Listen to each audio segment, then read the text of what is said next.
Good morning, everyone, and thank you for joining us. Before getting started, I'd just like to express my outrage at the attempted assassination of two New York City police officers. As many of you know, I'd recently been up there to visit with the NYPD, and that is a force that does exceptional work for the people of New York. And I want them to know that they have the full support of this administration and this Department of Justice.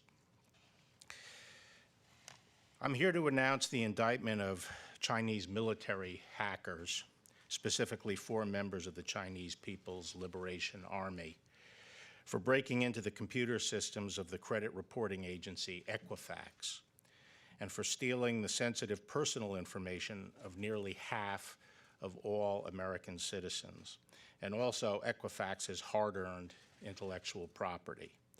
This was one of the largest data breaches in history. It came to light in the summer of 2017 when Equifax announced the theft. The scale of the theft was staggering. As alleged in the indictment, the hackers obtained the names, birth dates, and social security numbers of nearly 150 million Americans and the driver's licenses of approximately at least 10 million Americans. This theft not only caused significant financial damage to Equifax, but invaded the privacy of many millions of Americans and imposed substantial costs and burdens on them as they had to take measures to protect themselves from identity theft. As described in the indictment, the hackers broke into Equifax's network through a vulnerability in the company's dispute resolution system. Once in the network, the hackers spent weeks conducting reconnaissance, uploading malicious software, and stealing login credentials, all to set up the stage to steal vast amounts of data from Equifax's systems.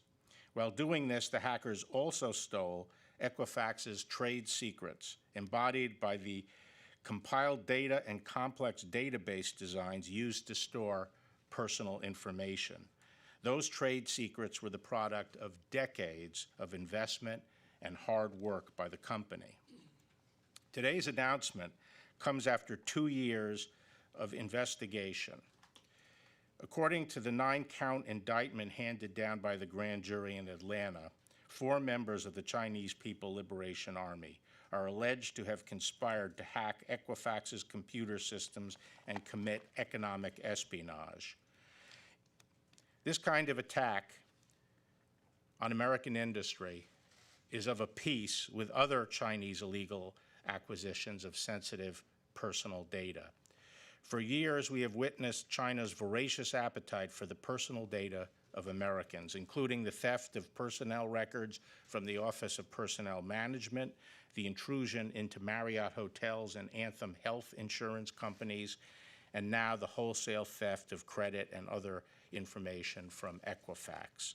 This data has economic value, and these thefts can feed China's development of artificial intelligence tools, as well as the creation of intelligence targeting packages. In addition to the thefts of sensitive personal data, our cases reveal a pattern of state-sponsored computer intrusions and thefts by China targeting trade secrets and confidential business information. Hacks by the group known as APT-10, which worked in association with the Chinese Ministry of State Security, or MSS, to target managed service providers and their clients worldwide across industries. Hacks by MSS intelligence officers who sought to steal intellectual property relating to turbofan engines by using both insiders and computer operations. And hacks by PLA officers who targeted victims in the nuclear power, metals, and solar products industries for the economic benefit of Chinese companies. Indeed, about 80% of our economic espionage prosecutions have implicated the Chinese government. And about 60% of all trade secret theft cases in recent years involve some connection with China. We normally don't bring criminal charges against members of another country's military or intelligence services outside the United States. In general, traditional military and intelligence activity is a separate sphere of conduct that ought not be subject of the domestic criminal law. There are exceptions, however. For instance, we have brought charges against intelligence officers operating undercover in the United States. And more recently, we have charged state-sponsor actors for computer intrusions in the United States for the purpose of intellectual property theft for the use of their private sector, including bank robbery and interference with our democratic elections. Like those cases, the deliberate, indiscriminate theft of vast amounts of sensitive personal data of civilians, as occurred here, cannot be countenanced. The United States, like other nations, has gathered intelligence throughout its history to ensure that national security and foreign policy decision makers have access to timely, accurate, and insightful information. But we collect information only for legitimate national security purposes. We don't indiscriminately violate the privacy of ordinary citizens. Today's indictment would not have been possible without the hard work of a dedicated team of FBI agents and federal prosecutors in Atlanta and here in Washington, D.C. In addition, the Department's Office of International Affairs provided valuable assistance in working with other countries to secure evidence. And Equifax's cooperation throughout the investigation was critical to our development of this case.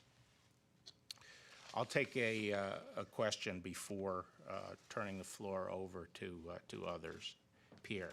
General Barr, Senator Graham says that Rudy Giuliani will be providing the department information related to Ukraine and the Bidens. What is the process for receiving this information? Who will evaluate it? And is this something that you feel the need to recuse yourself from? Well, as I've previously said, the DOJ has the obligation to have an open door to anybody who wishes to provide us information that they think is relevant.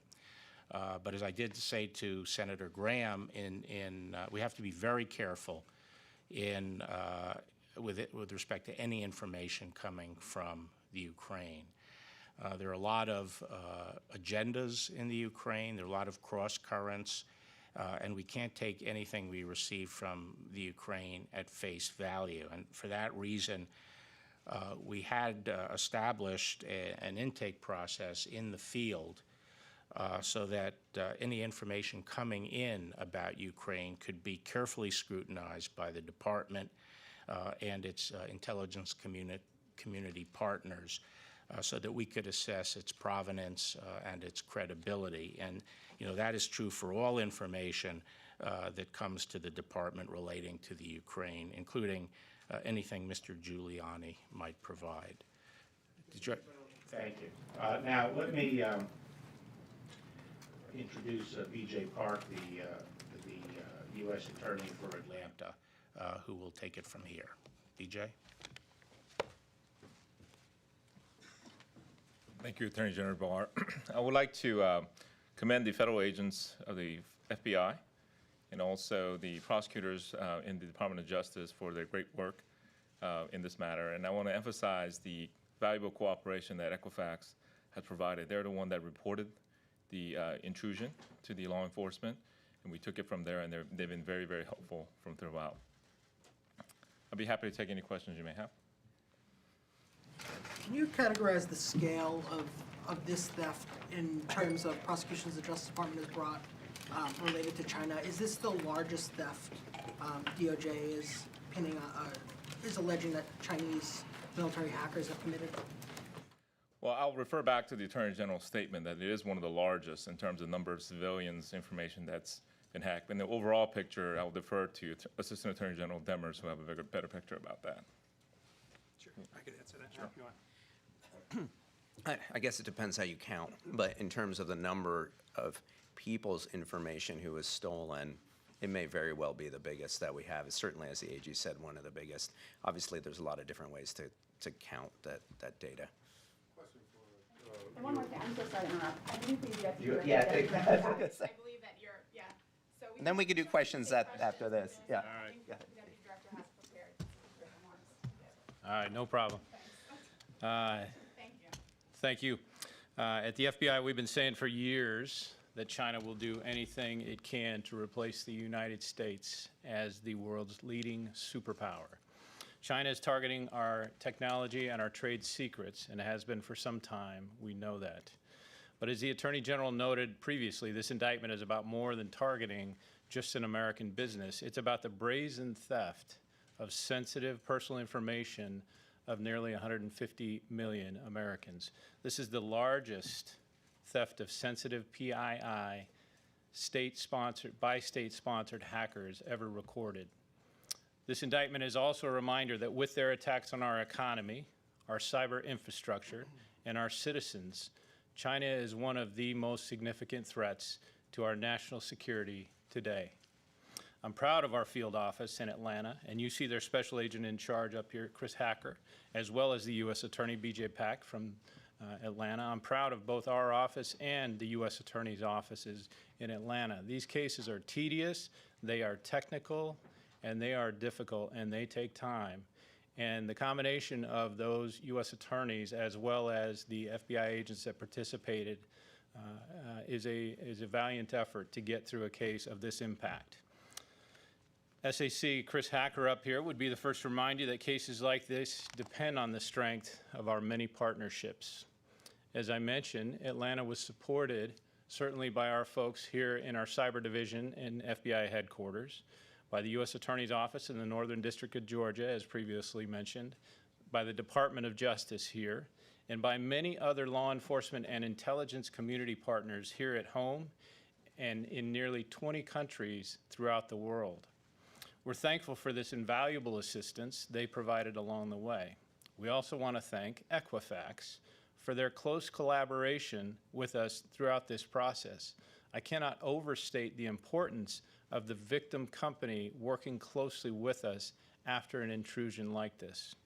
This investigation started with minimal evidence, no more than 40 IP addresses for servers located throughout the world, and a handful of malicious computer programs.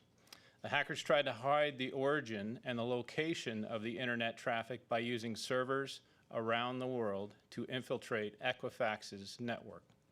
But their attempts to cover their tracks failed. We reviewed a ton of forensic data, including network logs and forensic computer images, and we analyzed malware. And we obtained legal process to establish a digital footprint linking the hackers to the intrusion. That's how we were able to trace this unprecedented hack back to the individuals who are named in today's indictment. This is a testament to the hard work and determination of everyone involved in this investigation. And we've seen so many breaches since 2017. You've seen many of them. And we've almost become, as a country, immune to these breaches. You get the notice in the mail, or you hear about it in the news. You think, well, there goes my credit card number, my Social Security number, my bank account information. And you sign up for another year of free credit card monitoring information. We cannot think like that in this country. American businesses cannot be complacent about protecting their data and their intellectual property from our adversaries. And as American citizens, we cannot be complacent about protecting our sensitive personal data. We in law enforcement will not let hackers off the hook just because they're halfway around the world. We've got to do everything we can to keep people safe, secure, and confident online. That's why we're here today, years after this investigation began in 2017, calling out the Chinese government for its illegal activity. This is only the second time in our history that we've indicted Chinese military hackers. Some might wonder what good it does when these hackers are seemingly beyond our reach. We answer this question all the time. We can't take them into custody, try them in a court of law, and lock them up. Not today, anyway. But one day, these criminals will slip up, and when they do, we'll be there. And we'll keep putting pressure on these bad actors, making sure they understand the risks and the consequences of their actions. We'll use our unique authorities, our experiences, and our capabilities with the help of our partners, both at home and abroad, to fight this threat each and every day, and we continue to do so. I want to make one very important point. Our concern is not with the Chinese people or with the Chinese American. It is with the Chinese government and the Chinese Communist Party. Confronting this threat effectively does not mean we should not do business with China, host Chinese business or Chinese students, welcome Chinese visitors, or coexist with China as a country on the world stage. What it does mean is that when China violates our criminal laws and international norms, we will not tolerate it, and we will hold them accountable for it. We will protect our nation's innovation and its ideas, and we will protect our citizens' personal information. Thank you. Yes. Quick question, beyond the serious implications in terms of privacy concerns for millions of Americans, can you speak a little bit more about the national security implications of targeting potential, the AG mentioned intelligence targeting by the Chinese, perhaps of government officials and other sensitive Americans? Sure. I'm not going to get too deep into that, but I will say, look, if you can get PII of people, personally identifiable information, you can do a lot with that. That can be monetized. It can be used in many, many ways. It can be used for targeting packages for U.S. government officials. That is certainly a possibility. We have not yet seen that in this case to our knowledge. That doesn't mean it will or will not happen in the future. And certainly, I think one thing that China recognizes very well is a healthy economy is tantamount to a healthy national security. You said that some Americans are immune to this process. Our credit cards are stolen, they get a notice in the mail. What about the people that are panicking, that will panic when they hear this information? What should the average American do that's thinking, oh my goodness, these guys could be up to more, they could be in China somewhere, God knows where they are right now. What's your message to them? My message to them is certainly they should know already, because this was announced publicly, not the attribution, but the actual intrusion was announced publicly previously. That said, they should be in contact with their credit monitoring services. There are a number of things they can do. First of all, prevention of further attacks, i.e. spear phishing attacks. Do not open links, do not open emails from untrusted servers. Two-factor authentication as far as making sure that their data and their information is a hard target. And checking their credit scores on a fairly regular basis is a helpful step as well. I think they should go about their daily lives. They should not panic, but they should make sure that their data and their information is secure. Yes. Outage. Is there evidence that this stolen information is already being used? There is not at this time. The question then is, how is this different from the type of collection that the United States does all over the world, the type of collection that we do here in this country? And I guess, a follow-up for you to the question we asked the Attorney General before he fled was, can you tell us what the FBI is doing with this Giuliani information, and how is it different from the way the FBI handled the Steele dossier and the information that came then? Let me take that in two parts. In the second part, I want to be fair to the Attorney General. I don't like the word fled for any Attorney General. First off, as far as what is the magnitude of this attack is so important. You have roughly 320 million Americans. 145 million Americans lost sensitive PII. That does not sound like targeted intelligence activity to me. That sounds like very broad collection. Secondly, I will stand on the Attorney General's previous answer based on the information. Look, we're taking information as we would in any case. We will evaluate it appropriately. Yes. You mentioned that American companies have to be vigilant, but in the case of Equifax, there was an alert that went out in March of 17 that said you have a flaw in your software, and they did not update their software, and that flaw was used to take this data. So if Equifax had done the update that they were advised to do, would any of this data have been stolen? I don't know the answer, and I'll leave that to the civil remedies that have been applied already. Last question. Yeah, just to follow up on Evan's question there, is the FBI investigating Joe or Hunter Biden at this point? I'm not going to touch. I'm not going to talk about any investigation, as I never would. We do not talk about open investigations.